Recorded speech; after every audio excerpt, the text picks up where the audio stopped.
Terima kasih Anda masih bersama kami dalam NTV Prime Dialog. Saya tengah berdiskusi dengan Johannes Joko dari Presidium Ikatan Sarjana Katolik Indonesia. Pak Joko, terima kasih masih bersama kami. Dan tadi atau hari ini Anda sempat ke Kedutaan Besar Tahta Suci Vatikan ya Pak Joko, benar? Ya betul Mas Doni, kebetulan tadi sore saya dan juga keluarga berkesempatan untuk ke Kedutaan Besar Vatikan untuk menyampaikan rasa bela sungkawa, dan kita memang betul-betul kehilangan begitu. Iya, kalau warga atau komponen masyarakat yang kemudian ingin menyampaikan bela sungkawa, apakah masih memungkinkan? Dan Pak Joko yang sudah ada pengalaman hari ini, bagaimana kira-kira cara dan mekanisme untuk bisa ke Kedutaan Besar Tahta Suci Vatikan, Pak Joko? Iya, warga ini Mas, sebelum saya menjawab itu Mas, yang menarik ketika saya tadi hadir di Kedutaan Besar Vatikan, ternyata yang hadir bukan hanya umat Katolik, Mas. Tetapi yang hadir juga saudara-saudara kita lintas agama, dari yang Muslim, yang Kristen, karena kelihatan dengan simbol identitasnya, itu hadir untuk menyampaikan bela sungkawa dengan meninggalnya Bapak Sri Paus. Artinya apa, Mas? Meninggalnya Bapak Sri Paus itu bukan sekedar kehilangan dari umat Katolik, tapi ini juga menjadi rasa kehilangan kita semua dengan semangat dan nilai yang selama ini diwariskan oleh beliau. Nah, untuk Bapak Ibu yang berada di Jakarta, kalau ingin memberikan ucapan bela sungkawa, hadir langsung ke Kedutaan Besar Vatikan, kalau tidak salah dibuka dari mulai hari ini, Selasa, Rabu, dan Kamis, itu di pagi dari jam, kalau nggak salah dari jam 10 ya, 9 sampai 10, kemudian jam 12 sampai jam 5, kemudian di hari Kamis itu juga akan ada misa di katedral ya, jam 18 kalau nggak salah.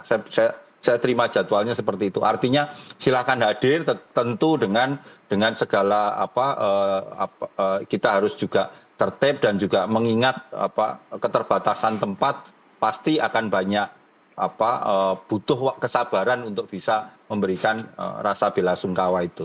Ya, Pak Joko, saya ingin tahu pendapat Anda sebagai umat Katolik tentang Sri Paus Fransiskus. Ini kan dikenal sebagai sosok yang mendorong upaya reformasi gereja Katolik ya. Salah satunya kalau dari catatan saya itu tentang kemungkinan penerimaan orang Katolik yang bercerai dan menikah lagi dalam Ekaristi. Apa yang bisa Anda sampaikan soal upaya reformasi gereja Katolik dari Paus Fransiskus ini, Pak Joko?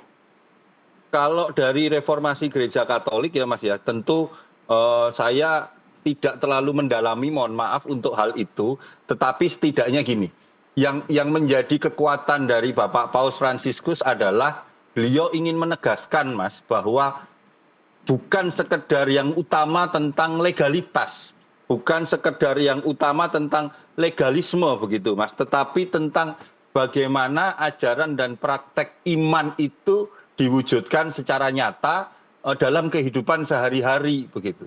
Sehingga tentu selama beliau menjadi paus kemarin ada berbagai hal yang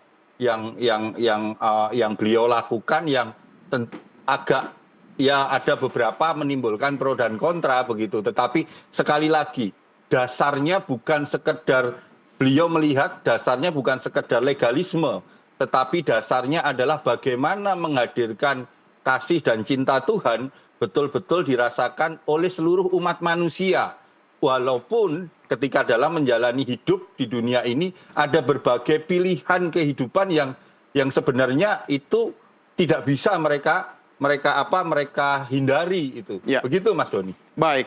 Pak Joko, kita rehat sejenak karena sekarang sudah masuk waktu maghrib untuk Jakarta dan sekitarnya. Kita akan lanjutkan kembali diskusi kita setelah azan maghrib untuk Jakarta dan sekitarnya berikut ini. Tetap bersama kami.